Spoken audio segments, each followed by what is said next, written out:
उत्तर पूर्व वार्ड और রিউ স্পোর্টস ক্যারেটে দো ফেডারেশন আয়োজিত ত্রিপুরা অলিম্পিক অ্যাসোসিয়েশন সহযোগিতায় এবং ত্রিপুরা স্পোর্টস ক্যারাটে অ্যাসোসিয়েশনের পরিচালনায় রবিবার বোচং বালিকা বিদ্যালয়ে একদিনের উত্তর পূর্ব উন্মুক্ত ক্যারেটে প্রতিযোগিতা অনুষ্ঠিত হয়।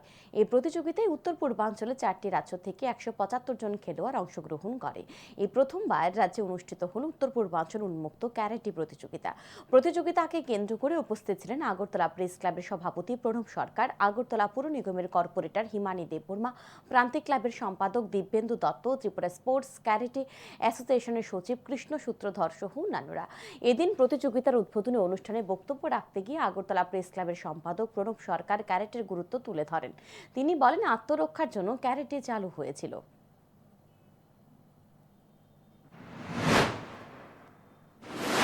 জাপান থেকে এটা হলো আত্মরক্ষার কৌশল হিসেবে খালি হাতে এটা চর্চা করা হয়। মুষ্টিবদ্ধ ভাবে নিজেকে আত্মরক্ষার জন্য এই উদাহরণে চালু হয়েছিল।